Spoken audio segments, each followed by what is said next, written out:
Welcome back to Movies TV Man. Of course, you can follow me on Twitter at Movies TV Man, and welcome to Wednesday's edition of the DCEU Daily. And David Ayer is sharing more Ayer cut images. Should we take a look at them? If we can, let's have a look. So we have this brilliant one of the Joker. I don't know if you can see it. Yeah, I think you can see it, and it looks amazing. That stuff around his lips and stuff, that's huge. I think this would be very, very controversial for a lot of people. I think it looks great, but there's more. Here's some marketing material for Harley Quinn. Doesn't she look fucking intimidating? This is more like it. I think Ayer had the right idea with Harley. This is why I think, at least in the theatrical version, I think that's the best Harley we've had. Doesn't she look amazing? Badass. And here is what David's Enchantress would have looked like. I think she looks fucking nuts, but I love it. It's very ambitious, it's very controversial, but Enchantress should look intimidating, and here she does. So why didn't we get things like this? Why did they cut these things? Because they were worried after BVS. Because it's a bit like why they changed the Steppenwolf design in Justice League. They wanted to make it PG-13 friendly. And that's the problem. Because Christopher Nolan said a very interesting thing the other day. He said the reason Zack Snyder got so much blowback for his DCEU was because he's a pioneer. And it's interesting now how the film director Autor is actually a rock star. Fashionable. Matt Reeves, Denis Villeneuve, and Chloe Zhao has just been announced to direct Kevin Feige's Star Wars movie. Now, I don't know how to feel about that, to be honest. Now, I like Chloe. I think she's a really good director. And she speaks about the project at hand. She's not really a virtue signaler, which I like. She's a really good director. There's no question about that. Now, before I go, I want to kind of go off the tangent of the DCEU for a minute, and I think we're allowed to do that.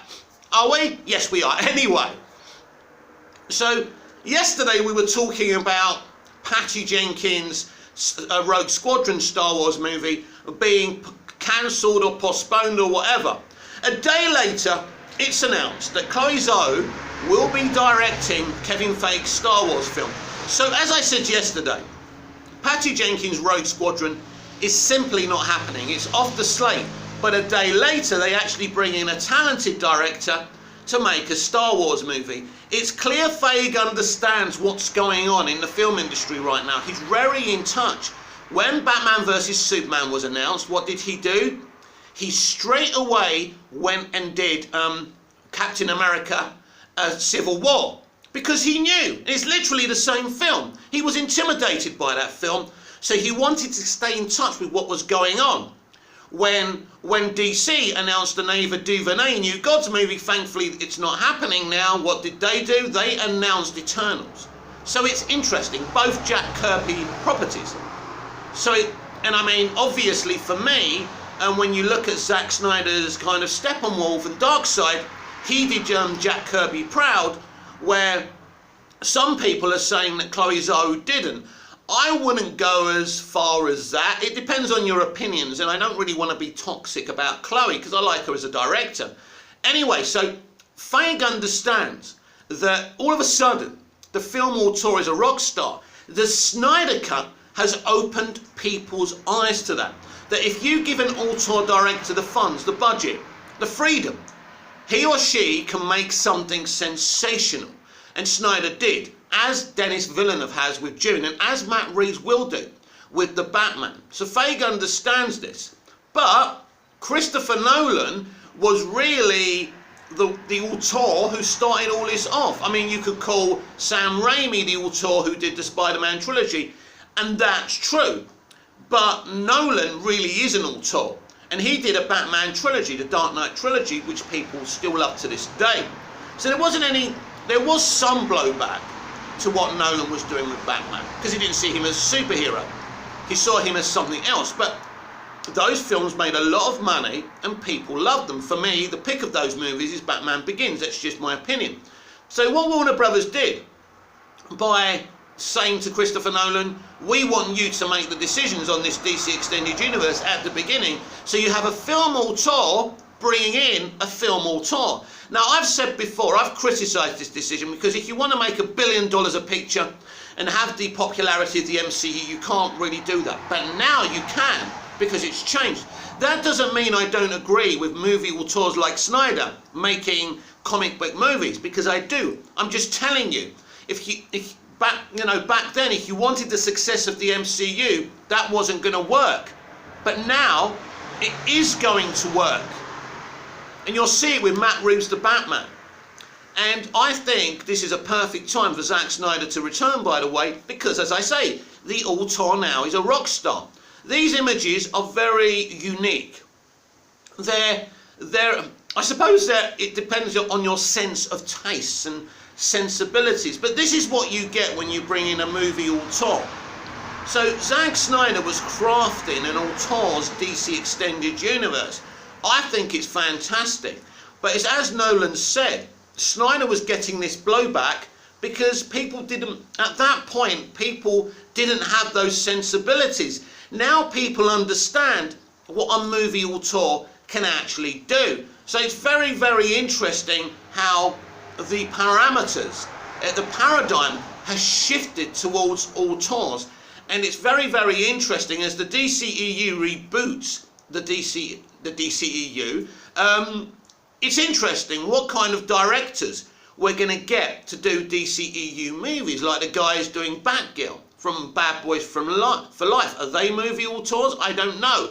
I don't know them that well. We'll have to see what they come up with. So it's very, very interesting. But I just thought it was very curious yesterday that Chloe Zhao being announced for a Star Wars movie. And what's interesting about this, because another auteur in Zack Snyder is taking a pitch that he had for a Star Wars television series and creating his own version of Star Wars, which is not Star Wars. It's going to be like an R-rated Star Wars. So it's interesting now. We haven't had a Star Wars movie since The Rise of Skywalker. It's not the greatest movie. It's not as bad as The Last Jedi. At least there's something at least there's things going on in that movie. But the sequel trilogy is an absolute mess, and everybody knows that. And they're in trouble. You know, why do you think Bob Iger was fired? And he was fired. That's why he's not in charge anymore. Because he made decisions. You know, he spent a lot of Disney's money on buying Lucasfilm, and they all thought it was going to be easy. Just put Star Wars on the stuff. Every year, different Star Wars movie. The consumer will swallow it up. But the movie consumer is very passionate about stuff, you know, iconic legacy stuff like Star Wars and Superman and DC and, you know, Marvel. So you can't just feed them some seeds and expect them to swallow them without choking on them. And so I think with Star Wars now it's very, very interesting, but it's even more interesting that we're going with Chloe Zhao, and DC and WB had Snyder basically be the inception, the original kind of creative kind of thread for the DCEU, and we had all this nonsense where they drove him out, where the fans hated him, where, you know, entertainment pundits hated him, entertainment media hated him, and now all of a sudden people have woken up and smelt the coffee. So it's very, very interesting. That Star Wars news does interest me a great deal. I mean, it's ruthless news in terms of for someone like Patty Jenkins, who had her dream job and now she hasn't got it anymore. But we'll see how that film works out. But is the Ayer cut coming or not? Well, here's the thing, isn't it?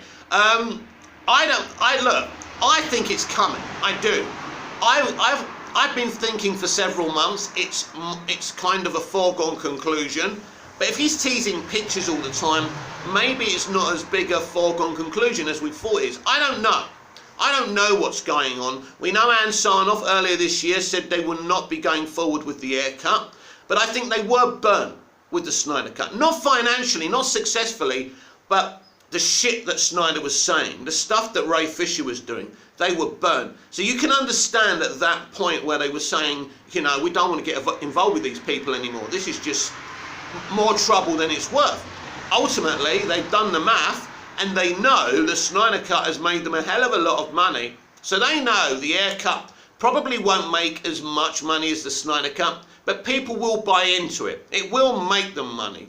So I think they have changed their minds, and I think they do want David to put his Suicide Squad movie together. And I think he will. I certainly hope he will, because he deserves the justice, and we deserve to see an awesome Suicide Squad movie. And it may make the IP more popular than it is right now, because when you look at the numbers James Gunn's The Suicide Squad did, not great, not great. It's not a popular IP, so maybe the Ayer Cut can change that. I want to really continue the subject of Chloe Zhao and Zack Snyder, because Chloe seems to worship Zack Snyder. Because if you look at Eternals, there's so many similarities and Easter eggs to Man of Steel. And I think this is fascinating. So clearly she's a Superman fan. Clearly she's a fan of Snyder's style, because she's taken his style and put it in this movie. I mean, that's some kind of fan worship, isn't it? I think it's amazing. And I mean, it's also amazing from the people who don't like Eternals. And I've heard what people have to say, that there's too many characters, it's too dark, it's too, you know, the colour palette is too great. It's the usual bullshit that people say. But, you know, Fake has thrown in a Zack Snyder type of love affair here with Chloe Zhao, and she's doing in that film, in a lot of ways, what Zack did with Man of Steel. It's very, very interesting. Now, it's very difficult to get genuine opinion about Eternals, because there's those idiots who hate on it because it's very inclusive.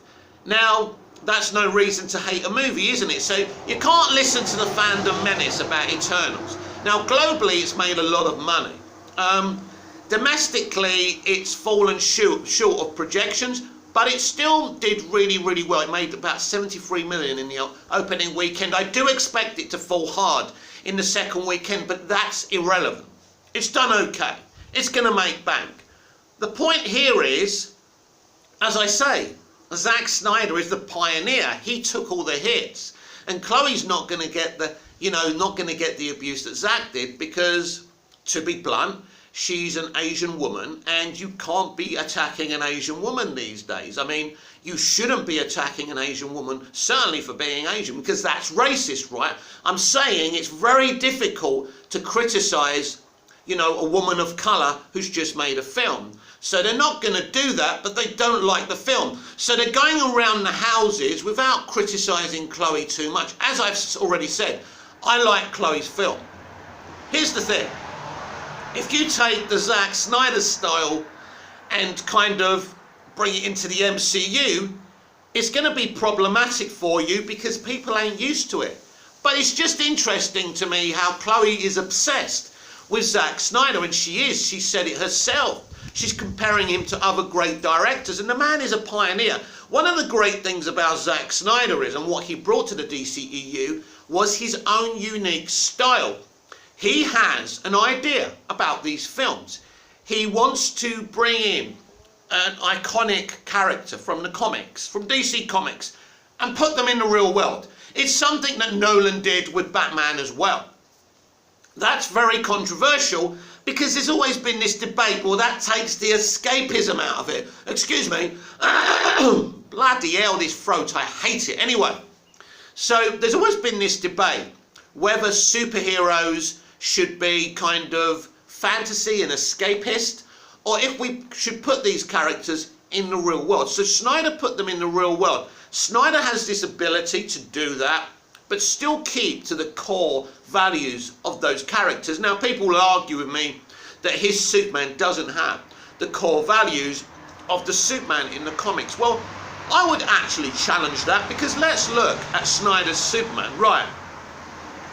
He's very pure-hearted in Man of Steel. He can be aggressive because he hasn't learned restraint yet. He sometimes uses restraint, like in the flashback when Whitney is bullying him, or the guy in the bar. I mean, he could kill the guy in the bar if he wants, but he's restrained.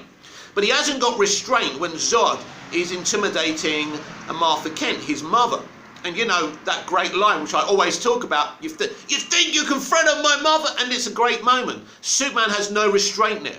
But I think that's more relatable, to see someone lose their shit when their mother's being threatened. Because if Superman's a bit more Christopher Reeve and gone, yeah, don't do that to my mum, or something like that, it doesn't make sense. It doesn't work here. It doesn't work in the era that we're in. I can, you know, my mum's not with us anymore, but if someone was doing that to my mum, I'd be doing the same thing. You think you can threaten my mum? You know, we all would. So this is why Cavill's Superman is so relatable. And this is why we love him. Because he does have those reactions, doesn't he? He does have those everyday reactions of I suppose, an everyday guy, you know, a lad. And I like that. And Snyder understands that as well. He saves people's lives. He does smile now and again, but you don't want someone... If I sat here for the next 15 minutes of this video and went... It's very cheesy, isn't it? It doesn't work, and it's fake. And so Snyder took away the cheesiness away from Superman, but it doesn't mean he's not Superman. There's a lot of people who hate Snyder's Superman and Cavill's Superman. Now, Chloe Zhao, obviously, isn't one of them. The point is, this is Snyder's vision. He was given the job, right? So, if you give someone the job, you've got to expect. And, you know, it wasn't like nobody knew what Snyder was going to do. I mean, if you watched Watchmen, you knew what he was going to do. This is why a lot of people were triggered by Snyder getting Man of Steel. They knew he was going to deconstruct him. But listen, if we look at Batman and Snyder, he deconstructs him in BVS, he reconstructs him by the end of him, and the reconstruction is complete in the Snyder Cut when he's standing there and he goes, I think he'll come back, meaning Superman. And Jeremy Irons' Alfred goes, why? Faith, Alfred. Faith. That is a total reconstruction. What he does, this is classic Shakespeare, by the way, what you do is, you deconstruct the character. The character's got blood on his hands. But then, when he realizes he's gone too far, he's fallen too low, he rises up again. Now that blood will always be on his hands, but he can be better in the future. So what Snyder did with Superman and Batman was very, very kind of, I suppose, Shakespearean. You look at what he was doing with his Wonder Woman. At the end of Batman vs Superman, Wonder Woman Diana says a very interesting thing at Superman's grave, at the end of the movie. I turned my back on the world of man, because it's, I can't remember exactly what she says, but basically she was just sick and tired of the world of man being at war, hurting each other, abusing itself. So she turned her back on it. Again, that's deconstruction. And he would have reconstructed her in Wonder Woman 2 and Wonder Woman 3, where she ends up the Queen of Themyscira, a reconstruction. Now that's good. That's the best character stories you get. Because if the character is always there and doesn't fall, then you don't see that rise. It's like in The Last of the Time Lords, the Doctor Who Series 3 finale. And we'll be doing Doctor Who later on this channel, but it's that amazing moment when the Master's shrunken down to this Yoda-looking character, and then the whole world is saying the word Doctor, Doctor, and he rises up again, and he defeats the Master. It's great. Now, it's not necessarily deconstructive emotionally, but physically it is. And he rises up again to be the Doctor we all know and love. And that's great storytelling. It's like in Superman 3 when Superman goes evil, isn't it? And he fights Clark Kent. And Clark Kent is the real Superman. That's the character we love. And then when good Clark Kent beats up evil Superman and he pulls up his shirt, he's Superman again. He's been deconstructed in a way and reconstructed. And this is the best type of storytelling, everyone. And that's all Snyder was doing. Snyder wasn't saying Superman should be evil. He's saying he was brought up as a human on Earth. His mentality is human. So he's going to have human instincts, human characteristics. So when things go wrong for him, he's going to fall, right? And then he's going to rise and be the person he's always meant to become. And when he dies, you see a bit of evil Superman again. But he's not evil, he's confused. He's been through shit. So he's fighting the Justice League, the newly formed Justice League. But then he goes to the farm with Lois and he remembers his childhood. He remembers what he once was.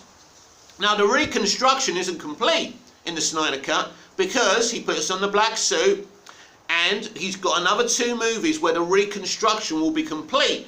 And then the reconstruction will be when he leads a metahuman army to fight Darkseid. So that, again, he's still got blood on his hands, right? From the nightmare future, you know, and other thing when he's fighting the Justice League. But he's going to do better now. He's going to become the Superman we know and love from the comics and the movies we grew up with. That's the point. Snyder wanted Superman and Batman to earn the right to be the heroes we've always loved. And people, you know, surprisingly to me, didn't get this and were so angry. I mean, if you watch BVS and you see Batman, you know, realise that he's in the wrong by the 3rd act of the movie and stand there with Wonder Woman and Superman and fight Doomsday with them. Why are you angry? Yes, he killed some people. He made mistakes, as we all do. It's like this shit about James Bond being a misogynist, this and that. Yes, James Bond isn't perfect because we are not perfect. Not just as men, but however you identify as. James Bond is an ordinary man who grew up without his parents, who became a secret agent. He uses his body and his mind and his physicality to, you know, get the job done. That's the whole point. James Bond doesn't have to be perfect. Now, Superman is different. Now, it depends, and again, it depends on your point of view on what's perfect. Is Superman over smiley and pure perfect? Or is that a bit fake? Is that, I think in this day and age, if you're making Superman, there has to be a balance between Cavill's Superman and Reeves' Superman. I'm not saying Reeves' Superman is not that cringy and he doesn't come across fake. It's just the way it was done, because nobody in '78 would have accepted a Snyder Superman. Let's be honest about it. If that was made, you know, that film would have been a flop. But we are in the 21st century. The world has changed. Everyone's suspicious of each other. There's so much hatred going about. So when an alien turns up like Superman, some people love him, some people hate him, and there's opinion. Some people think he should go back home, but the poor bastard hasn't got a home to go to. So it's interesting. So Superman should never... I think Superman shouldn't be perfect. There should be some flaws there, because I think that makes him more interesting. But he does need to be more pure than Batman. I think Batman can straddle a line more than Superman. But the point with Snyder was, he was never saying to you that Superman is a dark character. He's saying to you, he has to deconstruct him. So when he reconstructs him, he rises up, leads the metahuman army, and is the hero we've always known him as. And that's the point. And this is the misunderstanding, the misconception of what Snyder was doing. So by the end of BVS, I'm happy, because we've seen Batman deconstructed, but then he's somewhat reconstructed. But like Superman in the Snyder Cut, he's not totally reconstructed, not even in the Snyder Cut. It's in Justice League 3, when Batman sacrifices his life. That's when the reconstruction is complete. He's had his journey. It's time for, I suppose, Lois and Clark's son, or whatever they were planning to be the next Batman. It's time for the next generation. And that's good, because there should always be the next generation, as long as you get that character right. Now, it's a shame not to have kind of an OG Batman, but that story has been told. So all Snyder was ever trying to do was have these characters earn the right to be the heroes that we know and love. He was telling a Shakespearean 3-act story. More than 3 acts, wasn't it? Or if we got those films. But that's the point. So Snyder was actually telling a fantastic, intriguing story, and people just rejected it, really, because of Watchmen, a film I like. Because we can't do anything interesting, can we? It's all got to be chewing gum, and it's all got to be smiles and gags after someone's just died. Snyder, Nolan is right. Snyder is a pioneer. Because if you go back and watch Man of Steel, Batman vs Superman and the Snyder Cut, Now you get it. But the job isn't done yet. So the question I have for you today, will Snyder ever get to complete his trilogy? I'm going to say it now. It's going to take a long time because of Rebel Moon and other plans that he's got. And that's Warner Brothers' fault. If they didn't drive him away, that wouldn't be happening. But then, I'm very excited for Rebel Moon to, destroy Disney Star Wars once and for all. It's going to be interesting. But I also would have liked him first to finish his Justice League movies. So I still think it's going to happen. So keep on hashtagging Restore the Snyderverse, because his story does deserve to be finished.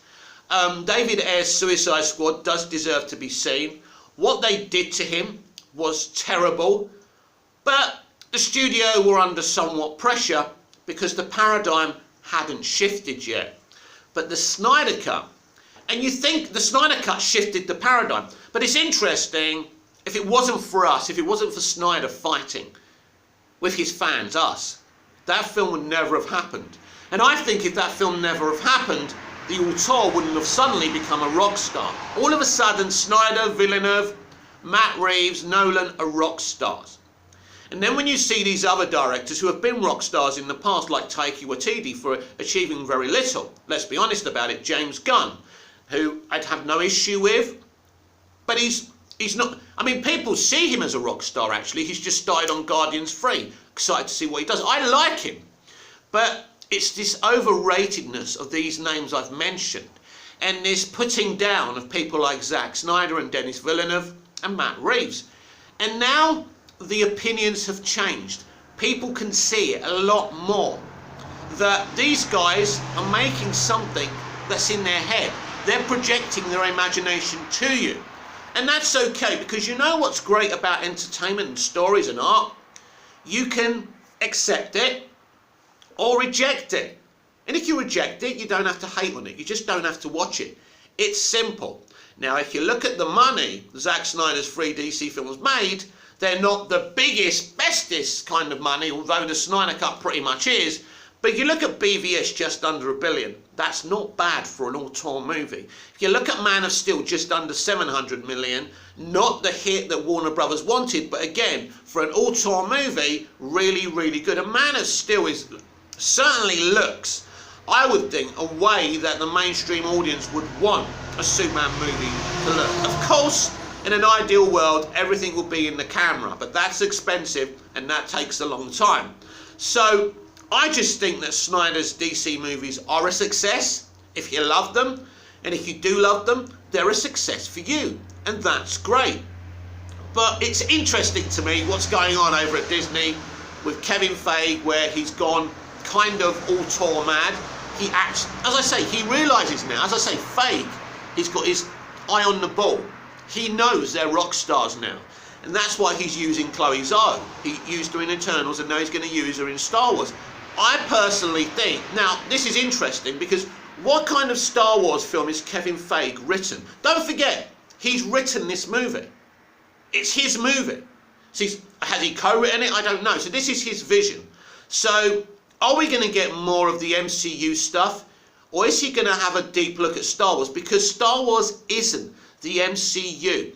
Now I think Feige has been running the Star Wars, Disney Plus Star Wars, ever since The Mandalorian. Secretly, it's all him. Everything. It's all him. You know, the slate you're seeing on Disney Plus for Star Wars, it's all him secretly. And other people are kind of working with him. So it's interesting. So, it's interesting what he will do with Star Wars. And I know I keep on going over to Star Wars, I should just do a Star Wars video, but why not just hit two things at once? But the reason I'm talking about Star Wars, Feige and Chloe Zhao, is because Snyder and David Ayer got so much hatred. And it's interesting now how we're getting an auteur to do a Star Wars movie. And I just think this means, and surely Warner Brothers, even as slow on the uptake as they are, can see it's time to invite Zack Snyder, personal feelings aside, to restore the Snyderverse. This has been the DCEU Daily. I'm Mick, your host with the most. Just ask your girlfriends and your wives. Like, share, Subscribe, please comment down below, please hit the notification bell so you never miss this perfection, and I'll be back tomorrow with even more DCEU Daily. Till then, au revoir. Goodbye if you don't understand au revoir. It's just goodbye in French. Bye.